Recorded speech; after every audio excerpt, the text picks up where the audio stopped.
Now, when it launched in Adelaide 60 years ago, Katie's became a fast fashion favourite for Aussie women. But now it's shutting up shop, closing its doors alongside a number of its budget-friendly stablemates. I love Miller's. I'm always in Miller's. It's really disappointing to see iconic brands that have been around for many decades start to close. Katie's is where it's at. I'm disappointed and frustrated about it. If it's on a Miller's rack, you can bet it's on Jan Hall's back. We've got summer clothes, I've got winter clothes here. And it's all Miller's? It's all Miller's. Staples in wardrobes nationwide, Miller's has been the holy grail of affordable women's fashion for decades. How long have you been shopping at Miller's for now? Over 20 years, yes. June McCurdy is also a die-hard Miller's devotee. Well, they usually have a good variety of things and they have a variety of sizes. Jan and June first sounded the alarm when their Miller's gift cards became worthless, just as parent company Mosaic Brands plunged into administration. Yes, my daughter gave me a gift card for my birthday. To have to match dollar for dollar, that's ridiculous when they've already got my daughter's $200 and it's useless. The great Miller's rip-off took its toll on both Jan and June. People are vulnerable.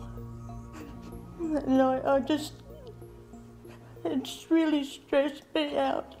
Miller's, Katie's, Noni B and Rivers are all part of Mosaic Brands. Owing creditors almost $250 million, it tried to salvage the company by closing 231 stores across labels, Autograph, W Lane, Rockman's, Crossroads and Be Me. But this week, the clothing crisis worsened. Iconic fashion retailers Katie's is officially closing. 160 additional stores are set to disappear from shopping centres, 80 of those Katie's. First opening in 1956, at its peak, Katie's boasted 150 stores. Receivers KPMG saying, "The decision was made following a review of the performance of Katie's as a brand and the wider store network. The stores identified to close have been loss-making, resulting in the decision to close them in January."